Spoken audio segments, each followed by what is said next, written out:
Hey guys, welcome back to another episode of Golpoguccho. কেমন আছো তোমরা? আশা করি সবাই খুব ভালো আছো।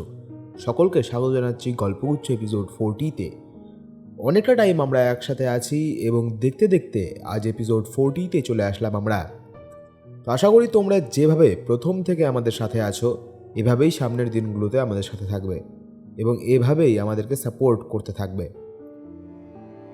তো যারা যারা গল্পগুচ্ছ এপিসোড 39 এখনও শোনোনি তারা গিয়ে এপিসোড 39 শুনে নাও। লিঙ্ক ওপরে আই সেকশনে এবং ডিসক্রিপশন বক্সে দেওয়া আছে।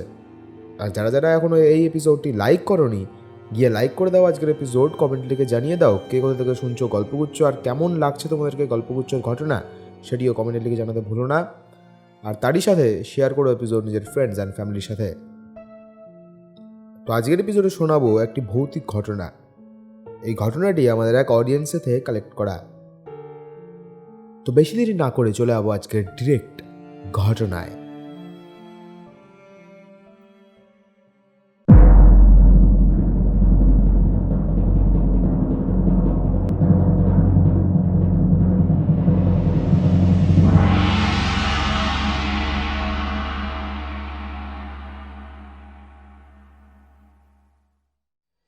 তো আমি যেইভাবে ঘটনাটি শুনেছি সেভাবেই বলার চেষ্টা করছি।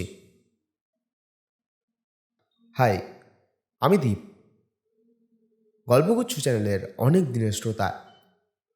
অনেক দিন ধরেই গল্পগুচ্ছ শুনছি, তবে কোনো দিন ঘটনা লেখার টাইম হয়নি। তবে অনেক দিন ধরেই ভাবছি একটি ঘটনা লিখব, তবে সময়ের অভাবে সেটি হয়ে উঠছে না। আজকে সেই ঘটনাটি লিখতে বসলাম। তো বেশি কথা না বলে ঘটনায় এগোনো যাক। ঘটনাটি লকডাউনের টাইমের 2022-এর মাঝামাঝির সময়। আমি থাকতাম একটি মেসে। মেস কি আগে সেটা বলে নেই।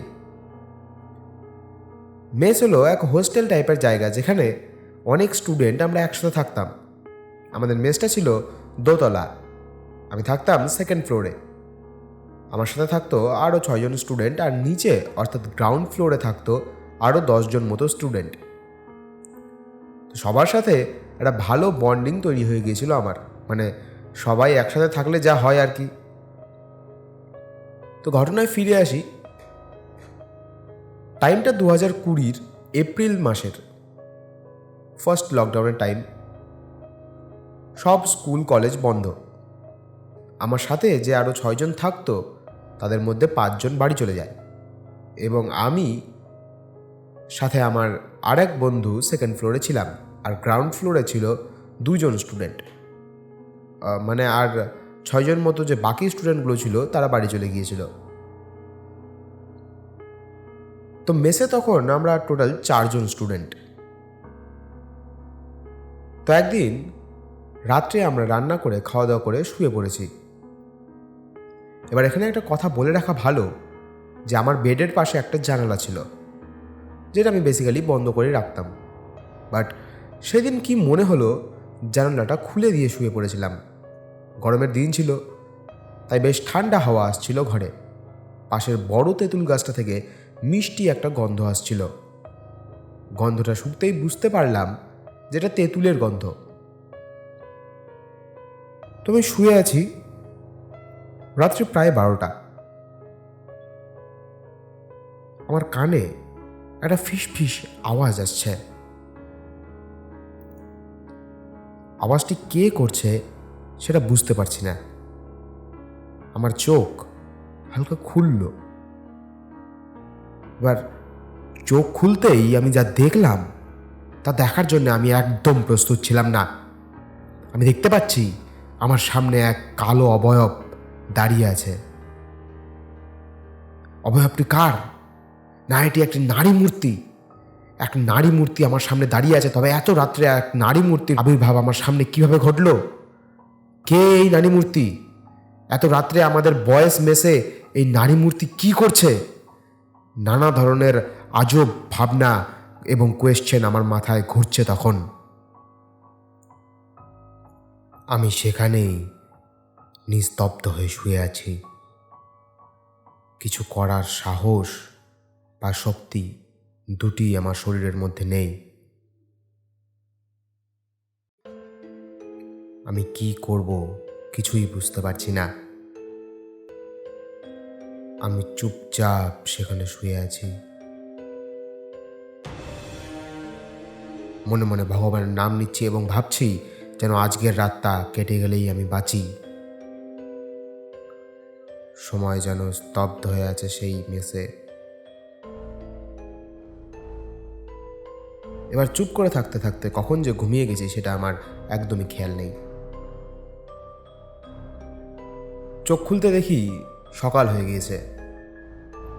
এবার ঘুম থেকে উঠে প্রথমে আমি যেটা করি সেটা আমার বন্ধুর কাছে গিয়ে আমি কালকে রাত্রের সমস্ত ঘটনা খুলে বলি।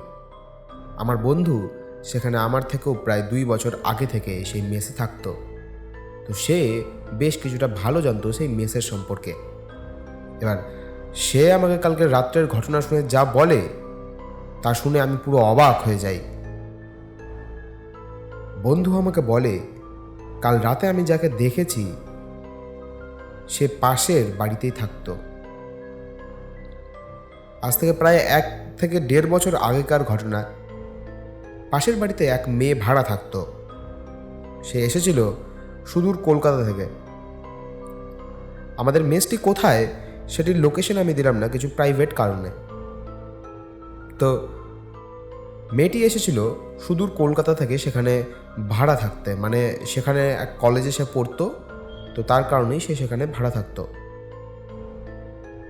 একদিন রাতে হঠাৎ এক চিৎকারে মেসের সব ছেলে বাইরে বেরিয়ে দেখে যে যে তেঁতুল গাছটি আমার মাথার পাশের জানালার পাশে ছিল, মানে আমি যেই বেডে ঘুমোতাম তার পাশে যে জানালা ছিল সেই জানালার সামনে যে বড় তেঁতুল গাছটি রয়েছে সেই তেঁতুল গাছে সেই মেয়েটির ডেড বডি ঝুলছে।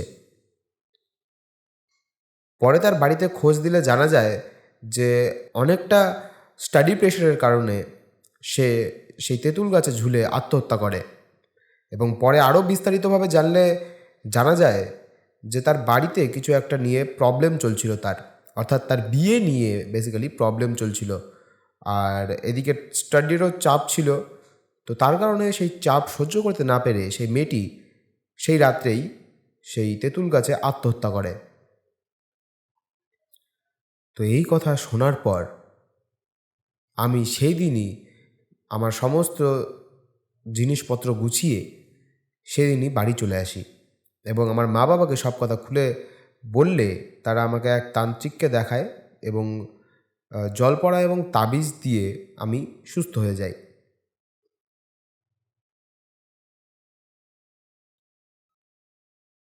আপনারা রয়েছেন YouTube Bengali horror audio podcast channel গল্পগুচ্ছতে। আমি তিব্বত আছি আপনার সাথে। সাউন্ডে রয়েছে সৌরভ, দা গ্রাফিক্সে শিবনাথ। আপনারা শুনছিলেন গল্পগুচ্ছ এপিসোড 40-র প্রথম ঘটনা। তো আজকের ঘটনার জন্য স্পেশাল থ্যাঙ্কস জানাবো দীপকে। থ্যাংক ইউ দীপ, তোমার ব্যস্ত টাইম বের করে আমাদেরকে, তোমার প্রিসিয়াস টাইম বের করে আমাদের দেওয়ার জন্য, আমাদেরকে ঘটনা পাঠানোর জন্য স্পেশাল থ্যাঙ্কস টু দীপ। আর একটা কথা বলে দিই যে আমার আজকে একটু সর্দি লেগেছে, মানে বেশ বিগত কয়েকদিন ধরেই আমার একটু সর্দি লেগেছে, তো তার কারণে একটু ভয়েসের পার্থক্য তোমরা নজর করতে পারবে, ভয়েসের পার্থক্য একটু আন্দাজ করতে পারবে তোমরা। তো তার কারণে সরি। আশা করি খুব তাড়াতাড়ি এটি ঠিক হয়ে যাবে এবং একটি ভালো গলা তোমাদেরকে আমি প্রদান করতে পারবো, ভালো একটি ভোকাল তোমাদেরকে আমি গিফট দিতে পারবো। তো যাই হোক, আশা করি লাইক করে দিয়েছো আজকের এপিসোড, কমেন্ট লিখে জানিয়ে দিয়েছো কে কোথা থেকে শুনছো গল্পগুচ্ছ, শেয়ার করে দিয়েছো এপিসোড নিজের ফ্রেন্ডস অ্যান্ড ফ্যামিলির সাথে। আমাদের গল্পগুচ্ছের প্রত্যেক ঘটনা এইভাবেই বানানো যে যাতে তোমরা একাই অথবা তোমাদের পুরো ফ্যামিলির সাথে বসে এনজয় করতে পারো। গল্পগুচ্ছর কোনো রকম ঘটনাতেই কিন্তু কোনো রেস্ট্রিকশন নেই যে এটা তুমি তোমার বাড়ির লোকের সাথে বসে শুনতে পারবে না বা কিছু। তো যাই হোক, সামনে ক্রিসমাস আসছে, 25 ডিসেম্বরে ক্রিসমাস রয়েছে। তো তার কারণে merry Christmas to all of the listeners of Golpoguccho. সকলকে জানাচ্ছি মেরি ক্রিসমাস এবং ক্রিসমাসের আন্তরিক প্রীতি, ভালোবাসার শুভেচ্ছা। সকলে খুব ভালো করে উইন্টার পালন করো, সকলে খুব ভালো করে ক্রিসমাস পালন করো, এবং এভাবেই আনন্দ উৎসবের মাঝখানে আনন্দিত থাকো। আর সামনেই আসছে নিউ ইয়ার 2024 সামনেই আসছে, এবং 2024 আসার আগে হয়তো এই ঘটনাটির পরে আরেকটি ঘটনা তোমাদেরকে আমি গিফট দিতে পারবো। আশা করি এই ঘটনাটির পরে আরেকটি ঘটনা আসবে, যেটি লাস্ট ঘটনা হবে গল্পগুচ্ছর, আর এটি হচ্ছে সেকেন্ড লাস্ট আই থিঙ্ক। তো আর বেশি কথা বলবো না, শুধু বলে দিই যে গল্পগুচ্ছতে ঘটনা পাঠাতে হবে কেমন করে। গল্পগুচ্ছতে ঘটনা পাঠাতে হলে মেইল করে পাঠাতে হবে আমাদের কাছে ঘটনা। যে মেইলটি স্ক্রিনে অথবা ডেসক্রিপশন বক্সে দেওয়া রয়েছে, সেই মেইলে আমাদেরকে মেইল করে পাঠিয়ে দাও তোমাদের জীবনের ঘটা কোনো ঘটনা অথবা তোমার জানা কোনো ভৌতিক ঘটনা। যদি আমাদের ভালো লাগে তাহলে আমরা অবশ্যই সিলেক্ট করে সেটিকে পড়ে শোনাবো। তো আজকের এপিসোড এখানেই শেষ করছি। আগামী এপিসোড আসছে সামনের শনিবার ঠিক রাত্রি 10টার সময়। যদি এইভাবেই পরপর শনিবার রাত্রিবেলা 10টার সময় ঘটনা পেতে চাও, তাহলে সাবস্ক্রাইব করে পাশে থাকা বেল আইকনটি অন করে অল নোটিফিকেশন অন করে দিও, যাতে প্রতি শনিবার রাত্রি ঠিক 10টার সময় তোমার কাছে সবার প্রথমে আমাদের ভিডিওর নোটিফিকেশন চলে যায়। তো দেখা হচ্ছে পরবর্তী ঘটনায়। ততক্ষণের জন্য ভালো থাকো, সুস্থ থাকো, আর দেখতে থাকো গল্পগুচ্ছ। তো তার কারণে merry Christmas to all of the listeners of Golpoguccho. সকলকে জানাচ্ছি মেরি ক্রিসমাস এবং ক্রিসমাসের আন্তরিক প্রীতি, ভালোবাসার শুভেচ্ছা।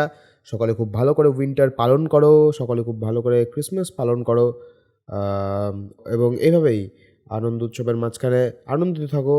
আর সামনেই আসছে নিউ ইয়ার 2024 সামনেই আসছে, এবং 2024 আসার আগে হয়তো এই ঘটনাটির পরে আরেকটি ঘটনা তোমাদেরকে আমি গিফট দিতে পারবো। আশা করি এই ঘটনাটির পরে আরেকটি ঘটনা আসবে, যেটি লাস্ট ঘটনা হবে গল্পগুচ্ছর, আর এটি হচ্ছে সেকেন্ড লাস্ট আই থিঙ্ক। তো আর বেশি কথা বলবো না, শুধু বলে দিই যে গল্পগুচ্ছতে ঘটনা পাঠাতে হবে কেমন করে। গল্পগুচ্ছতে ঘটনা পাঠাতে হলে মেইল করে পাঠাতে হবে আমাদের কাছে ঘটনা। যে মেইলটি স্ক্রিনে অথবা ডেসক্রিপশন বক্সে দেওয়া রয়েছে, সেই মেইলে আমাদেরকে মেইল করে পাঠিয়ে দাও তোমাদের জীবনের ঘটা কোনো ঘটনা অথবা তোমার জানা কোনো ভৌতিক ঘটনা। যদি আমাদের ভালো লাগে তাহলে আমরা অবশ্যই সিলেক্ট করে সেটিকে পড়ে শোনাবো। তো আজকের এপিসোড এখানেই শেষ করছি। আগামী এপিসোড আসছে সামনের শনিবার ঠিক রাত্রি 10টার সময়। যদি এইভাবেই পরপর শনিবার রাত্রিবেলা 10টার সময় ঘটনা পেতে চাও, তাহলে সাবস্ক্রাইব করে পাশে থাকা বেল আইকনটি অন করে অল নোটিফিকেশন অন করে দিও, যাতে প্রতি শনিবার রাত্রি ঠিক 10টার সময় তোমার কাছে সবার প্রথমে আমাদের ভিডিওর নোটিফিকেশন চলে যায়। তো দেখা হচ্ছে পরবর্তী ঘটনায়। ততক্ষণের জন্য ভালো থাকো, সুস্থ থাকো, আর দেখতে থাকো গল্পগুচ্ছ।